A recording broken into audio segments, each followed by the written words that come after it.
All right, we're going to start this one off with a really basic curl flat concept here from Oregon. What stands out to me, really, this is the team speed difference, right? Like, you get the completion, but what I see right here, and then on this break, I mean, he's getting pressed right now. Like, they do not want to get beat downfield, and they know that there's a team speed difference, and it was evident from like the very first snap of the game throughout the entire game. All right, this first scoring play of the game. This is the one that they showed us 100 times on the TV copy. There ain't nothing special here. I mean, it's 4 verticals against cover 1, but what makes it special is Dante's ability to look off the safety, right? Like, I mean, showing you from the end zone cam here, I mean, he's looking opposite side of the field the entire time. We're just manipulating that safety because we know, realistically, like, both of these tight ends are going to win. And win big. So it's just what side you want to throw to, really. I don't know. Hell of a throw, man. Second scoring play of the game here, and you're going to see a 3-by-1 from Oregon, tight end attached, 3 threats. And basically, these guys are just too late to communicate, and by the time that they get their assignments figured out, we've already started our motion. And once he comes across, this is what coaches call like adding a player to the run, like a +1 in the box, or like adding a hat via motion, right? This is exactly what we're talking about. So we're able to down block and then get that edge, okay? Which now makes him the read player, right? He's late to add in, so he's a nobody. The linebacker here is already committed and been basically closed out of the play. So now it's a foot race. He's too far in, it don't matter.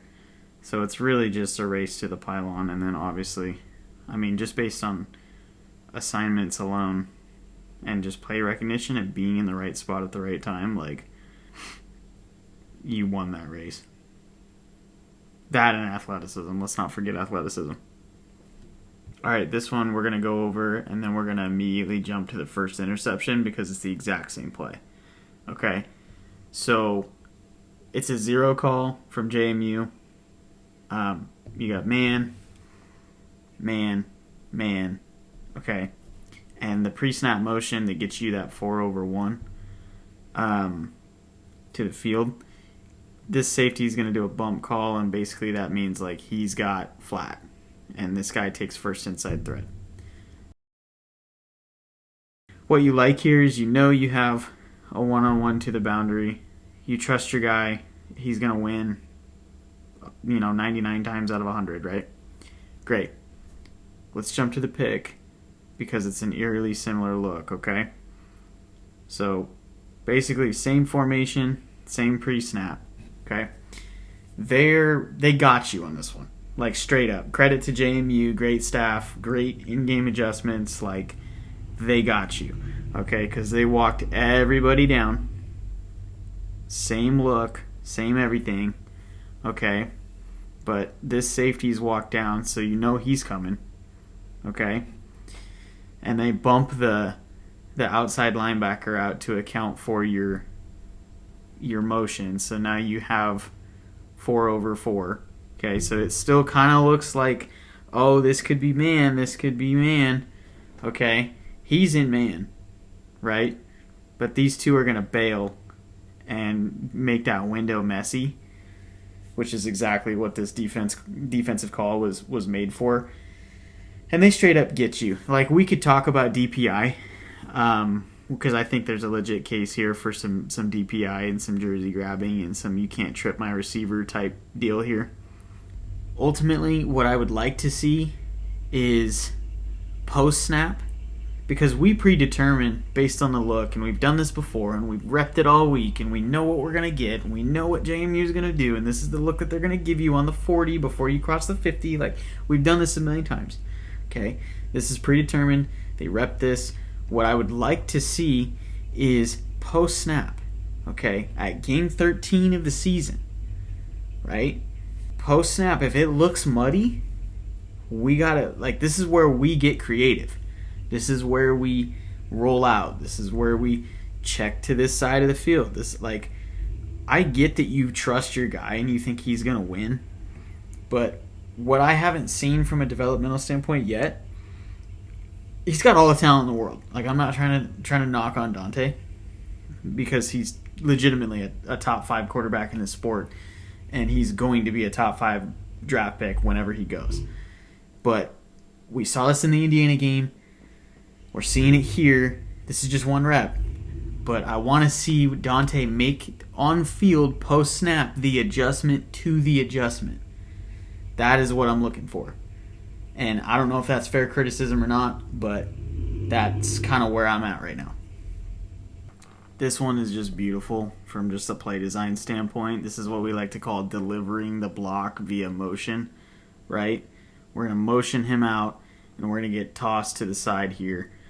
And what this does, they're in a zone look, okay? So you're going to get gap bumps all the way across, right? Because now he's the extra hat, and he's got C gap, okay? That's beautiful. And down block gets you a pull. So we motion, and the timing of the snap is going to change everybody's eyes and everybody's assignments, but that motion delivers that to the tackle, and now not only do you shift his position to inside the hash, you have leverage on him on your lead block. I mean, it's just beautiful play design. Like, it does not get better than that, man. Like, that's about as good as it gets. All right, so JMU's a match team, right? So we're going to basically force them to communicate post-snap and test their eye discipline with the way that the motion's designed on this play. And they failed. That's pretty much it, right? So Deerhill's going to motion over, and then they're going to snap the ball, and he's immediately going to run back out. And you're going to get a crosser from this receiver.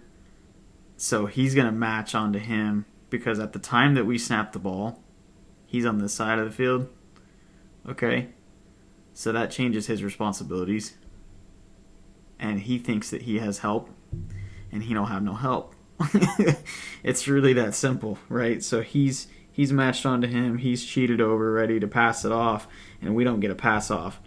And, flood into the boundary, right?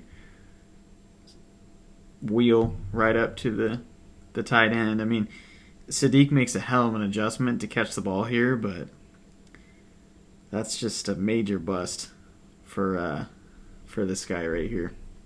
And it's not easy, man. Like, there's a lot of moving parts, and there's a whole lot of things going on just designed to test you and trick you. So great call, great adjustment back to the ball. Beautiful. This is a Sunday throw right here. I mean, this is just an elite window out of empty. So you're going to get basically a cover 2 drop, right? Deep half, hole player. And he's just going to fit right here in the seam on the skinny post. And it's just like, man, welcome to NFL football right here. Good Lord, dude. College windows don't get tighter than that. Like, that's pretty... This is next level stuff. Just, ooh, Lord. Enjoy them while you have it, man.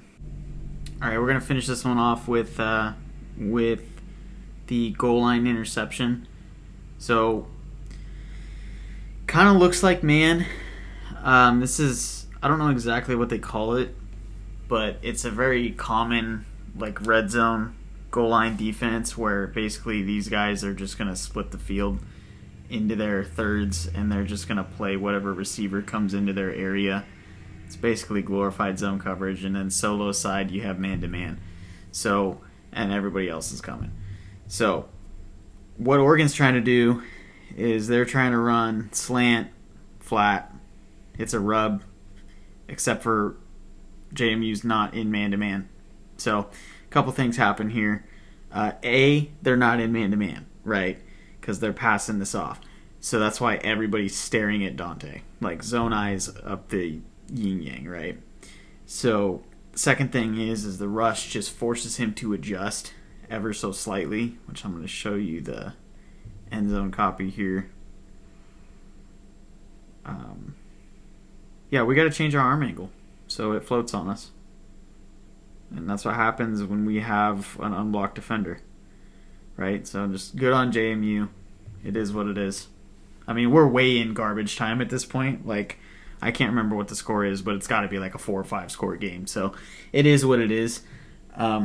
You hope that these don't happen, but it's not the end of the world.